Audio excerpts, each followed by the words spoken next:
So, not too long ago I made a video about my experience with switching to Linux. Kinda. I talked about what I needed from my system and why I don't like stuff like Windows 11. Then I had the idea of trying the OG Windows experience, Windows XP. I realized that even though my first computer had Windows XP, I didn't use it much because Windows 7 was a thing. So in this video I'm having my first proper experience with Windows XP. From installing the operating system to looking through everything it had to offer. So if you want to see what my first time using this OS is, or you want to resurface some old memories, make sure to watch until the end. So the first step is to download the ISO. You can download one if you have an MSDN subscription according to Olaf Helper, or from other places that I won't name. Either way, you have the ISO now, so you can go to the virtualization software of your choice. I'm on Virtual Machine Manager, where you can create QEMU/KVM virtual machines. I'm not going to go into details, but this is a Linux only thing. On Windows 10/11 you can use VirtualBox or Hyper-V. I just wanted to mention, because the install will be slightly different than mine. I'm giving XP 8 gigs of RAM and 6 virtual cores because I don't want it to be slow, and only 25 gigs of storage because it doesn't need more. The important thing before starting your VM is to disconnect any network interface. You don't want to have any network connection on an operating system that didn't have any security updates since 11 years ago. I want to say that at most you will corrupt your VM, but I cannot guarantee your main computer will not get infected. Now you can start it. And man, this is old. So old that this is the first time I'm seeing this screen. I see that the first thing it asks of you is to install some hard drive drivers if you had some third-party software you were using, because, and correct me if I'm wrong, storage devices were expensive in the early 2000s, so having multiple lower capacity drives in a RAID configuration of some sort was kinda the norm. In a time before cloud storage, you would need some redundancy to your data. Moving on, you get dropped in this tool menu, where you can freshly install Windows XP or repair your old installation. Setup it is. A legally binding agreement sounds good, I accept. Now you partition your drive how you want. If you look at the install and the Windows 10 install side by side, the only difference until this point is that Windows 10 had a bit of makeup. If it's not broken, don't fix it, I guess. Now the formatting is interesting. You can select between NTFS and FAT. That's not something you can do now. Go grab a cup of tea and let it do its magic.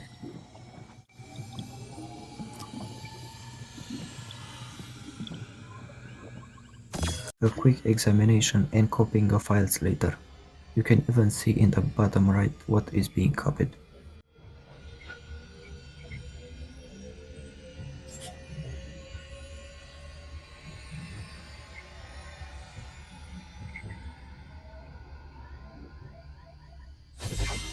And it's done. Now we reboot. And we're waiting again. I told you to get a cup of tea.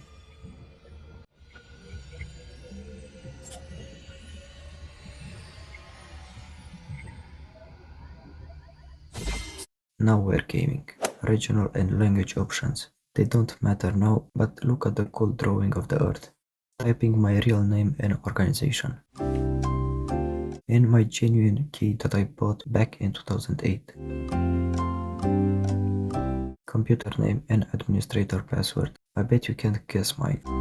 Date and time settings. Look, I told you we are going to look at everything this OS had to offer. So more waiting. Hi, how are you? And now the sound you have all been waiting for. Hadouken! Psych, I had no sound coming from the VM. But here is the sound if I feel like editing it in. Nope. Now the gruesome part where you need to give Microsoft your firstborn child and letting them spying your every move so that they can sell it for profit. Weird. Asking me if I want automated updates. Setting up the users. And we're done. No asking for my location. No asking me to send all the data I can possibly send. Huh? All of the joking aside, there was a time when the computer you bought with your hard-earned money was yours. Not that this happens anymore with Windows, but I digress. Let's look through the system. First thing I want to do is change the resolution. right click on the desktop, properties and settings. That was simple enough. It's quite glitchy moving stuff on the screen, but I think that is because I'm using a VM. Well, since we're in the display properties, let's look at what other stuff there is. Themes. There are some default themes and I guess you can browse the web or the already downloaded for more. Pretty cool. I tried to change the size of the window, but I guess you can't with some of them. Desktop. This is where you can change your wallpaper and colors. Screensaver. This is interesting. You don't have a screensaver in modern Windows, and I get why. The hardware nowadays needs a lot of power, so it's better for everybody if the display goes to a blank screen. You can still do it if you want, but I guess it's not cool anymore. Look how cool some of these are. Different kind of 3D objects and animations. I like it. Appearance changes the window style, color and font size. Enough of the display properties. Let's open the start menu. We're going to open everything starting with the user account menu. You can pick profile pictures and make changes for your local account and other changes like switching between users and adding new ones. You have local documentation with pictures right there on the related page, not some link to a web result. And I get it, the web results can be more up to date, but I don't want to open a browser for something that could have been this low resource window. Moving on, anything that needs an internet connection will be skipped for reasons mentioned above. Windows Media Player, we all know what that is. What you probably didn't know was that it had some privacy options. The already checked options are some nice to have, like getting the song information from the internet. But the two options that send data from your computer are opt-in. Can you imagine Microsoft doing something like this these days? Outside of that, there is nothing notable. You have all the options you will need a media player to do in easy to see places. Moving on. There is a tour explaining the operating system to you. It even has a quick little animation to get you to speed with the features. Moving to the File Explorer. The layout is a bit different than the new stuff, but here it is, my computer, because this is mine to do whatever I want with. You got an Internet Explorer shortcut here too, which I'm surprised Microsoft doesn't do now. It's not like they are strangers to shoving stuff in your face. One interesting thing is the system task section when you are on my computer. You can do stuff like adding or removing programs, change settings, hide content of the folder. It's not the only place to do these things, but it's interesting that it's there. That's all I have to say about that. There are these helpers things when you want to search something. They give you suggestions, information and stuff. You have 4 of these, each with their little lore. They aren't that useful now, but they do add a little bit of personality.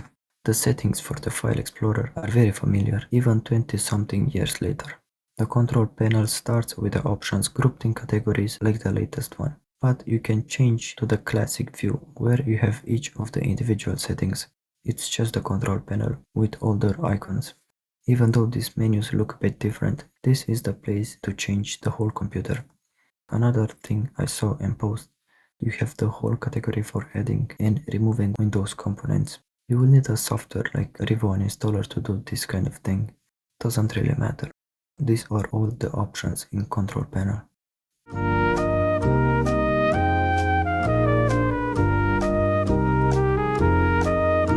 Wait, look at the internet properties.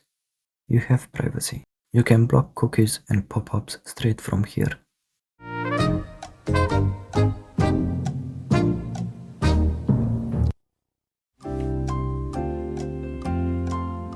Yet another cool thing is the taskbar and start menu properties. You have this quick launch stuff that is practically a shortcut that stays in place. If you open the app, it will appear to the right in the active Windows section. This can save you maybe a second or two each time you want to open a program, especially because you don't have the kind of shortcuts you have in later Windows. And some even prefer this look and feel, if looking at Retrobar is telling me anything. Accessibility is pretty good, I think. I can't really tell you if this is good enough, because I don't have any kind of disability. If you think these options are good, if there should be more, or if they don't help you at all, I would like for you to tell me in the comments. I'm going to skip the communications and entertainment. And in the system tool, the thing that caught my eyes was the character map. It's practically a lot of symbols and stuff. You probably wouldn't find much use out of this if you speak only in English, because there aren't any special characters. But I needed to search the web for special characters in my language a few times. I don't use them enough for me to change the keyboard layout, but sometimes I need them. And having this little window that opens fast is cool. System information is as it said. Let's speed up a bit and skip the boring parts.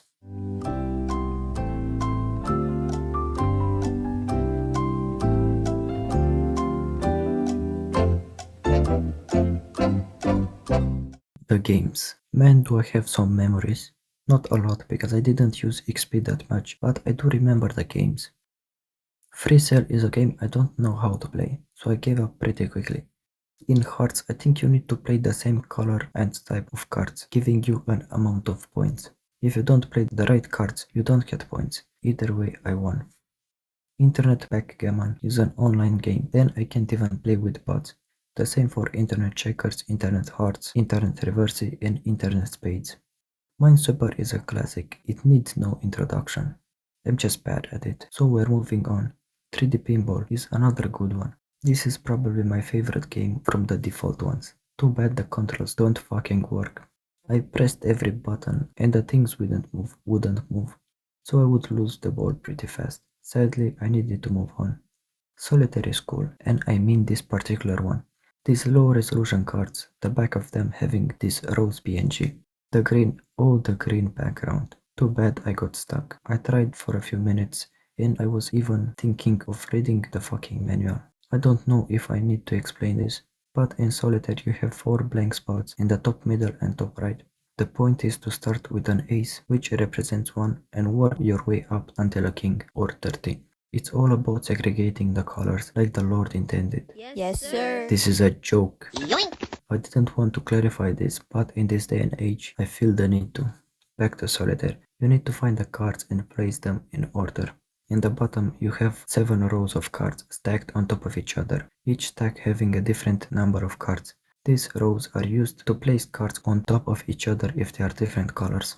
In the top left, you have a deck of cards that reveals 3 cards, but you can only pick the far right one. Always go far right. Again, a joke. I don't really care about the right or the left. Do I really need to put a disclaimer after every joke that can be misinterpreted? Or do I let those dumb enough to not understand spread out the out of context clips? Fuck it. What was that? I feel like something that will bite me in the ass later just happened. Either way, Solitaire. I lose. Skill issues. Moving on.